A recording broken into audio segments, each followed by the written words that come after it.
Айгөл Әхмәтғалиева. Дауыл. Үшінші кисәк. Авыл башындағы урамда кеше кара юк иде. Кар пәрдәсен йыра-йыра бераз атлагач, җем-җем килеп утырган биек чыршы, ике яктагы баганаларны тоташтырып сузылган, төрле төскә буялган лампочкалар күзгә ташланды. Клуб тирәсе булды бугай. Учлары белән ышыклап тәмәке кабызырга маташкан яшьләр дә күренде. Бәйрәмнәр белән! Фаязның кыр тавышы буран сызгыруын күмеп яңгырады. Егетләр, Гөлширәттәй кай тирәдә тора ул, иен генә күрсәтегез әле. Егетләр Фаяз артында кара күзләрен җемелдәтеп торган чибәркәйгә күз төшерделәр дә, кашкынныкы түгеллеген белгәч, җиңел сулап, бер-берсен бүлә-бүлә Фаязга юл күрсәтергә тотындылар. Мәктәп буеннан гына атлагыз, атуса көрткә чумарсыз. Теге таба туп-туры барсагыз, кыйыны күрми калмассыз әле. Вәт шул, прәме кыйы каршында. Хамисәттәйнең ие, аның сул ягында Гөлширәттәйнеке. Түлке идәм икән, бүген Захит абыйлар бозау суйды бит, шунда ашка киткәндер әле ул. Бер сорашканда белеп калыйм диюе булгандыр. Фаяз бүреген баш артынарак итеп куйды да, "Алары кайда тора? Күршесендә мазармы?" дип кызыксынды. "Юк, Захит абыйлар әнә теге башта. Тыкрык буендагы беренче үй, капка төпләрендә лампочкалы багана булыр." Ялын башлы егет кулы белән изәп күрсәтте дә тәмәке төпчеген ыргытып клубка кереп китте. Көрткә бата-бата атлый торгач, мәктәбен дә, кыйысын да, әбинең иен дә таптылар. Тик хәерчегә җил каршы дигәндәй, егетләр дөрес әйткән. Хуҗабикә биләменнән кайтып кермәгән иде. Ишек келәсенә йозак урынына агач ботагын сындырып тыккан да китеп югалган. "Әнекәем, бигрәкләр дә кирекен булды бүген" дип сукранып, Әлфинә баскычка тау булып иелгән кар өстенә лапылдап утырды. "Кайчан кайтасың, кем белә инде хәзер аның?" Туңган, ашыккан кыз Фаязны тыңлап юлга чыккан, үзен дә, бер гөнаһсыз егетне дә күңеленнән сүгә-сүгә, бияләен салып, кулын угалады. Ул да булмады, егет ишек бигендәге агач кисәкләрен тартып алды да, кызны култыклап урыныннан торгызды, өстерәп дигәндәй өй алдына кертте. "Кар өстендә катып үләсең киләмени? Әбиең убырлы карчык түгелдер әле. Кергәнсез дип ачуланмас. Бар, син өйдә кет, җылын. Мин Захит абыйлардан урап кайтам." Фаяз ике сөйләшеп тормады. Тәбәнәк ишекне ачып, өйгә керде. Бусаганы атлаганда бәрелгән башын бүрек аша гына угалап торгач, стенада капшана-капшана утны кабызды. Әлфинә исенә килеп, аны-моны әйткәнче чыгып та китте. Кыз бер тын аптыраган кыяфәттә як-ягына каранып басып торды. Кире өй алдына чыгып, өстендәге карны каккалады, кирип пәлтәсен, шәлен салды. Шундый ук аптыраулы халәттә ап-ак итеп акшарланган мич янына килеп басты. Тәбәнәк түшәмле өйнең яртысын гына алып торган мичтән җылы качып бетмәгән иде. Әлфинә күшеккән кулларын шунда терәде. Гөлширәттәйнең өе бик бәләкәй булса да, бу минутта ул кызга оҗмахның үзе булып тоелды. Тимер башлы караватта кәпрәеп утырган чигүле мендәрләр, тәрәзә төбендәге исле гөлләр, кып-кызыл ашъяулык ябылган өстәл, өстәл янындагы как сәке, иске генә газ плитәсе, түшәмгә тиеп торган иске шифоньер, стенадагы бүрәнәгә беркетелгән агач шүрлек. Булар өй эчендә күзгә ташланган бер байлык, ялгыз гына гомер кичерүче карчыкның гади яшәеше, көн күреше иде. Кыз шуларны күзәтеп, мич җылысыннан изрәп басып торган арада, шаугыр килеп, Фаяз белән Гөлширә әби кайтып керде.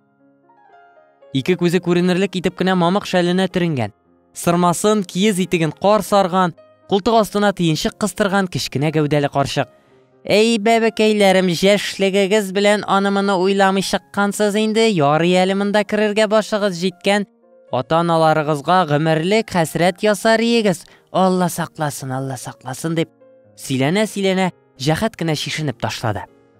Җыр киләгән кебек шулай сөйләгән шәйгә, Әлфинәгә дә, Фаязга да ап-ак йон ыек башлар тоттырды. Газны кабызып, калай чәйнеген утыртты. "Иреңне әйтәм, Зөлфәт кияүе дигәч, башта аңышмыйрак тордым. Аның да бәләкәй кара чутыр кызы кияүгә китәрлек булгач, без картаймый, кем картайсын?" Гөлширә әби тешсез авызын ушы белән каплады да, үз алдына кет-кет көлеп, Әлфинәнең аркасыннан сөйгәндә әйтте: "Туйларыгыз күптән булган имесең? Бәбәйләрегез юкмысың әле, бәбкәм?" Кыенсынып аптырап калган Әлфинә ни әйтергә белми торганда, Фаяз караватка утырып ыекбаш кияргә маташкан җиреннән: "Менә анысына җитешмәдек әле, бекәй", дип сүз кыстырды. Булыр, Аллаһ боерса. Гөлширәттәй мич аралыгына кереп кыштырдаган арада, Әлфинә ялт кына Фаязның янтыгына төртте. Аның сүзсез ымын аңлаган Фаяз тешләрен балкытып елмайды да, янәшәсенә килеп утырган кызның колагына иелә төшеп: "Соң, әбиеңә кыскача гына әйттем инде, Алмалыдан Зөлфәт кияүе дидем. Бөтен биографияңны сөйләп торып булмады." Әби кунактан алып кайткан тәмтымнар янына яшьләр сумкасыннан хуш исле лимон, кәгазь тышлы кәнфит ише күчтәнәчләр дә чыгарып кунаклагач, өстәл бөтенләй байлар төсе алды. Күгәрченнәр күк гөрләшә чәй иштеләр. Әби бер туктамый үзе туып үскән авыл турында сорашты. Оннан табынны җыештыргач, мендәр ястыкларын кузгатты. "Сезгә караватка җәям, яшь чакта тарлыгы сизелмәй аның. Рәхәтләнеп йокларсыз."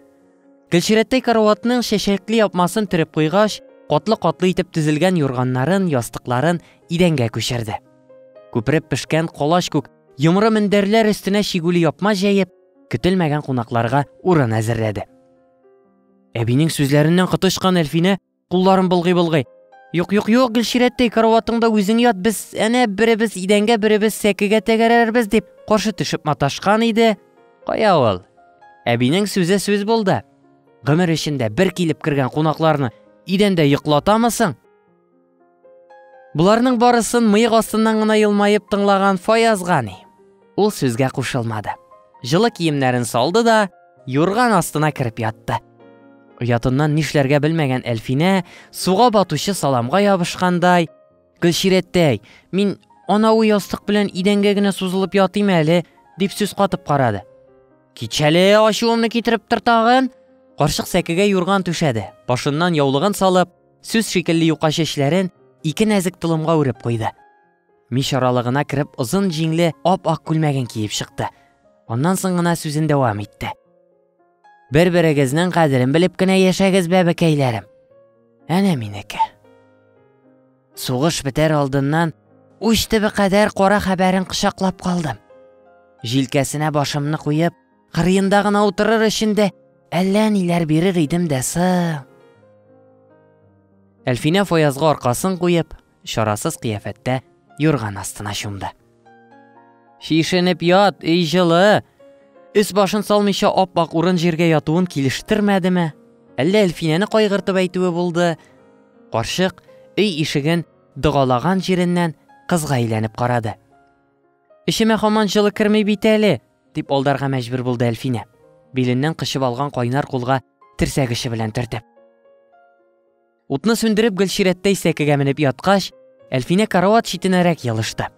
Фаязның кайнар сулышы муен чыкырына бәрелүдән, аның белән бер юрган артында ятудан ыялу, тартыну, кыенсыну, тагын әллә нинди хисләр бергә кушылып кызның җанын, тәнен кидерә иде.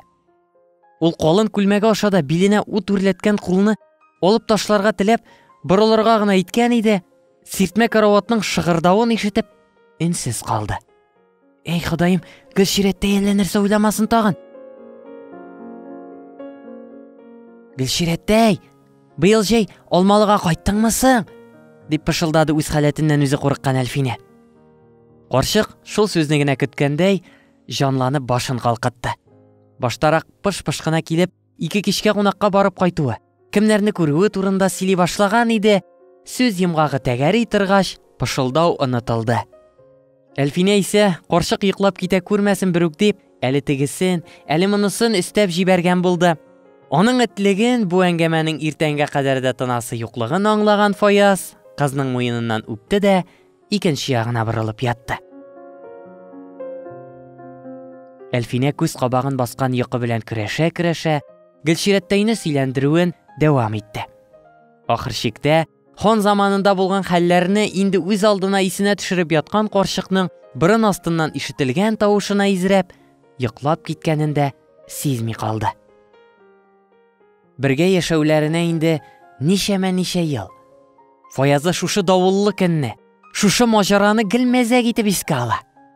Беренче төнебездә үк Гөлчирәттәй таңга кадәр никах укып чыкты дип, уфтанган кыланып, Әлфинәне көлдерә. Туйлар узып, туннар тусса да, аклык белән, сафлык белән башланып киткән тормышлары бүген дә тел-теш тидерерлек түгел. Аллага шөкер. Кызларын, улларын гөл чәчәгедәй кадерләп үстерделәр, бер-берсен әлегәчә күз карашыннан аңлап яшәделәр. Менә илһамнарының гына булай шаукымга ярып, тормыш кыруга бармак аша каравы күңелен китте бит Әлфинәнең. Хәзерге замананың бар нәрсәне рәттән кырып җимереп килгән давылы табигать зилзиләсеннән күпкә көчлерәк микән нисың? Балаларны ул афәттән сакларга ата-ананың да кеше җитмәсә, тора-бара кая тәгәрәр бу дөнья?